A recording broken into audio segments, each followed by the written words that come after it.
하루 동안 쏟아지는 뉴스 중 주요한 내용만 선별해 방송하는 나라의 TV.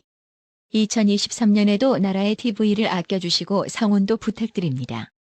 윤석열 대통령은 11일 대한민국이 전술 핵 배치를 한다든지 우리 자신이 자체 핵을 보유할 수도 있다고 밝혔습니다.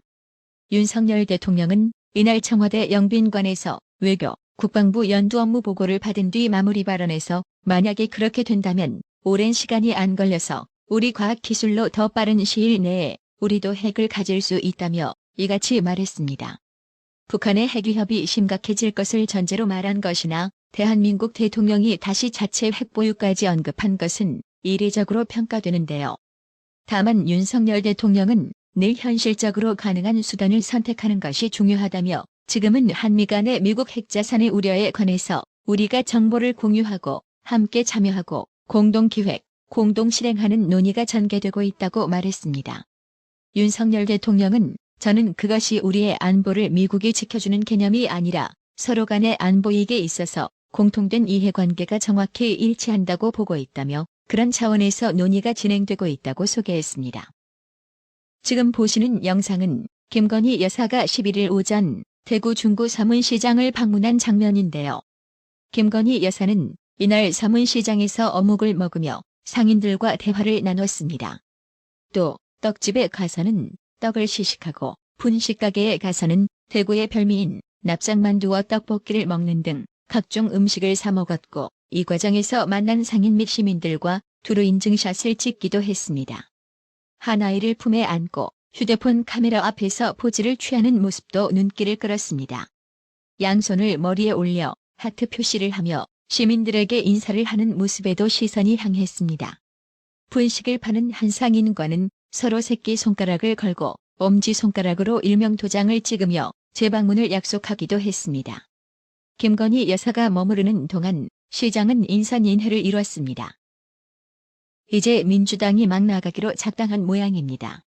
김종민 더불어민주당 의원이 권역별 개방형 비례대표제를 도입하고 지역구와 비례대표를 병립형으로 바꿔 위성정당 폐해를 방지하는 내용의 공직선거법 일부 개정안을 12일 대표 발의했습니다. 지역구 의원과 비례대표를 150명씩 동수로 규정하고 중복 출마를 가능하게 해 지역 편중 해소와 국민 대표성 확보를 꾀하기 위해서라고 하는데요. 해당 소식에 네티즌들은 비례대표를 없애도 시원찮을 판국에 150명으로 늘린다는 게 말이 되냐? 따라서 혈세만 축내고 일도 하지 않은 비례대표제 폐지하고 국회의원도 200명 선으로 줄여야 한다라며 민주당이 여론 나빠 지역구로는 승산 없으니 현재의 윤모 의원, 김모 의원, 최모 의원 등과 같은 못된 비례대표 양산에 의석 확보하려는 꼼수하고는 에라이라고 힐난했는데요. 그렇습니다. 지금 국민들은 비례대표제는 폐지하고 국회의원도 줄이라고 난리아우성인데 김종민 이 사람 제정신인지 검사부터 해보고 싶은데요. 민주당은 이재명 사법 리스크에 더해 비례대표 증원 선거법 발의로 조만간 20%대 지지율도 붕괴될 것 같습니다. 성남FC 후원금 의혹으로 이재명을 소환해 조사한 검찰이 이번엔 대장동 위례 신도시 개발 비리 의혹으로도 이재명에게 소환을 통보할 것으로 전망됩니다. 관련 사안을 수사 중인 서울중앙지검 수사팀은 이미 비리 정황과 관련된 인적, 물적 증거는 충분히 확보했다고 판단하고 이재명에 대한 소환 준비 작업에 들어간 것으로 알려졌습니다. 검찰 관계자는 12일 충분한 인적, 물적 증거를 확보해 상당히 수사가 진행됐다고 판단하고 있다며 향후 수사에 대해서도 신속한 진상규명을 위해 필요한 절차를 밟겠다고 말했습니다.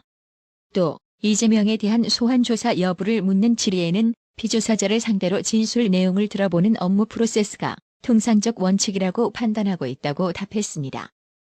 지난 10일 성남FC 후원금 의혹으로 수원지검 성남지청에 출석한 이재명은 A4 용지 6장 분량의 진술서를 먼저 제출한 뒤 대부분의 답변을 진술서로 가름하겠다고 한 것으로 전해지는데요.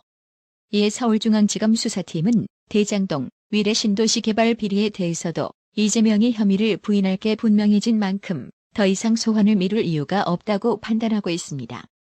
검찰 내부에서는 사안의 중대성을 강조하기 위해 성남지청과 서울중앙지검이 각기 담당 중인 혐의를 병합해 기소하는 방안을 검토 중입니다. 이를 위해 서울중앙지검이 이르면 다음 주께 이재명에게 소환 일자를 정해 통보할 것이란 전망이 나오고 있습니다. 소환 조사 시점은 이달 말이 유력합니다. 왜 이 나라의 간첩들이 갑자기 바글바글거렸는지 그 이유가 있었습니다. 문재인 좌익 정권이 창원, 제주, 전주 등의 한길의 간첩단에 대한 국가정보원의 내사를 중단시켰다는 사실이 드러나고 있습니다. 국정원이 간첩단 첩보를 입수한 시점이 문재인 좌익 정권 때인데 내사하다 곧 중단했다는 것입니다.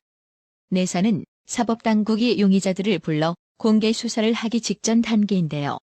방첩 당국의 재수사는 윤석열 정부가 들어서고 국정원 고위급 인사를 마무리한 뒤부터로 알려졌습니다. 문재인 좌익 정권은 정권 차원에서 간첩단 사건을 덮어버리고 간첩들의 활동을 구경만 한 셈입니다. 이범찬 전 국정원 제3차 장보는 11일 자유일보와의 통화에서 국정원이 내사를 중단한 것은 간첩단의 반국가 활동을 방치한 셈이라며 그렇게 되면 대공수사 요원들은 간첩들의 반국가 활동을 지켜보면서도 어떻게 할 수가 없었을 것이라고 설명했습니다.